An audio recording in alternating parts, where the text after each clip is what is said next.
Kejadian pasal 26 ayat 1 sampai 35. Ishak di negeri orang Filistin. Maka timbullah kelaparan di negeri itu.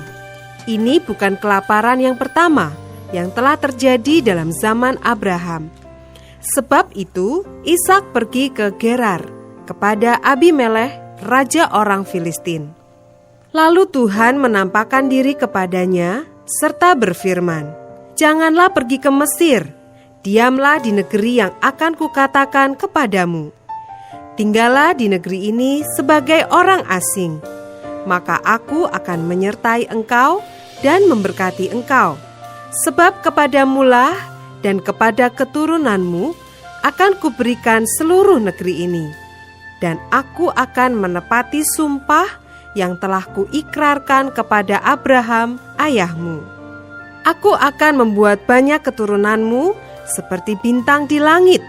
Aku akan memberikan kepada keturunanmu seluruh negeri ini, dan oleh keturunanmu semua bangsa di bumi akan mendapat berkat, karena Abraham telah mendengarkan firman-Ku dan memelihara kewajibannya kepadaku, yaitu segala perintah, ketetapan, dan hukum-Ku." Jadi tinggallah Ishak di Gerar.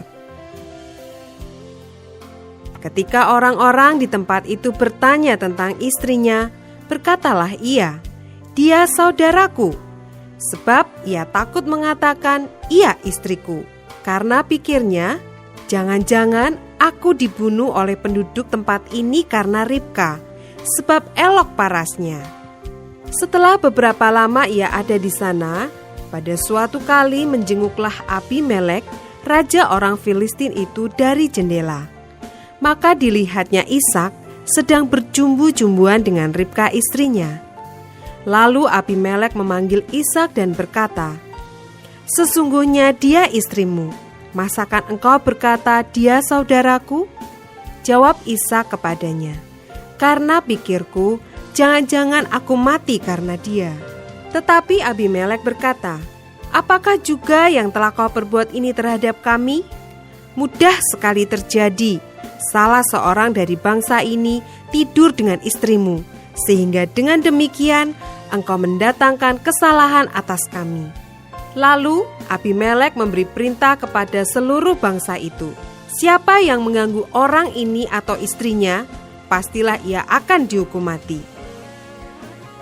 Maka menaburlah Ishak di tanah itu, dan dalam tahun itu juga ia mendapat hasil 100 kali lipat, sebab ia diberkati Tuhan.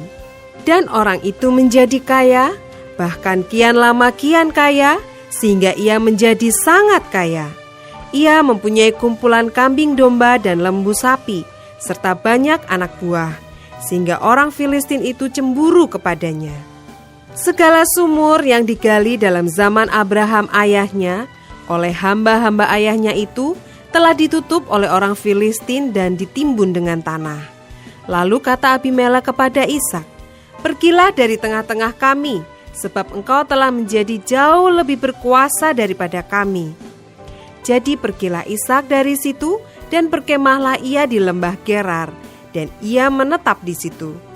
Kemudian Ishak menggali kembali sumur-sumur yang digali dalam zaman Abraham ayahnya, dan yang telah ditutup oleh orang Filistin sesudah Abraham mati. Disebutkannya lah nama sumur-sumur itu menurut nama-nama yang telah diberikan oleh ayahnya. Ketika hamba-hamba Ishak menggali di lembah itu, mereka mendapati di situ mata air yang berbual-bual airnya. Lalu bertengkarlah para gembala Gerar dengan para gembala Ishak. Kata mereka, "Air ini kepunyaan kami." Dan Ishak menamai sumur itu Esek, karena mereka bertengkar dengan dia di sana. Kemudian mereka menggali sumur lain, dan mereka bertengkar juga tentang itu. Maka Ishak menamai sumur itu Sitna. Ia pindah dari situ dan menggali sumur yang lain lagi. Tetapi tentang sumur ini mereka tidak bertengkar. Sumur ini dinamainya Rehobot, dan ia berkata, "Sekarang Tuhan telah memberikan kelonggaran kepada kita, sehingga kita dapat beranak cucu di negeri ini." Dari situ ia pergi ke Bersyeba. Lalu pada malam itu Tuhan menampakkan diri kepadanya serta berfirman, "Akulah Allah ayahmu Abraham. Janganlah takut, sebab aku menyertai engkau. Aku akan memberkati engkau dan membuat banyak keturunanmu karena Abraham hambaku itu."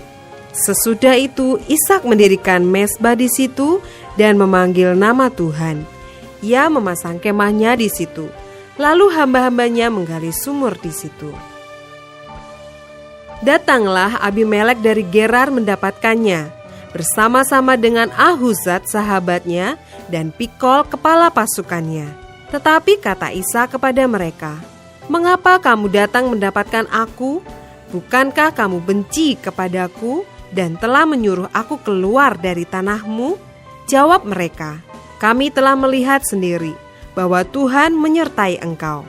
Sebab itu kami berkata, baiklah kita mengadakan sumpah setia antara kami dan engkau, dan baiklah kami mengikat perjanjian dengan engkau, bahwa engkau tidak akan berbuat jahat kepada kami, seperti kami tidak mengganggu engkau, dan seperti kami semata-mata berbuat baik kepadamu dan membiarkan engkau pergi dengan damai. Bukankah engkau sekarang yang diberkati Tuhan?" Kemudian Ishak mengadakan perjamuan bagi mereka. Lalu mereka makan dan minum. Keesokan harinya pagi-pagi bersumpah-sumpahanlah mereka. Kemudian Ishak melepas mereka, dan mereka meninggalkan dia dengan damai. Pada hari itu datanglah hamba-hamba Ishak memberitahukan kepadanya tentang sumur yang telah digali mereka, serta berkata kepadanya, "Kami telah mendapat air." Lalu dinamainyalah sumur itu Sheba. Sebab itu nama kota itu adalah Bersyeba sampai sekarang. Ketika Esau telah berumur 40 tahun, ia mengambil Yudit anak Beri orang Het dan Basmat anak Elon orang Het menjadi istrinya. Kedua perempuan itu menimbulkan kepedihan hati bagi Ishak dan bagi Ribka.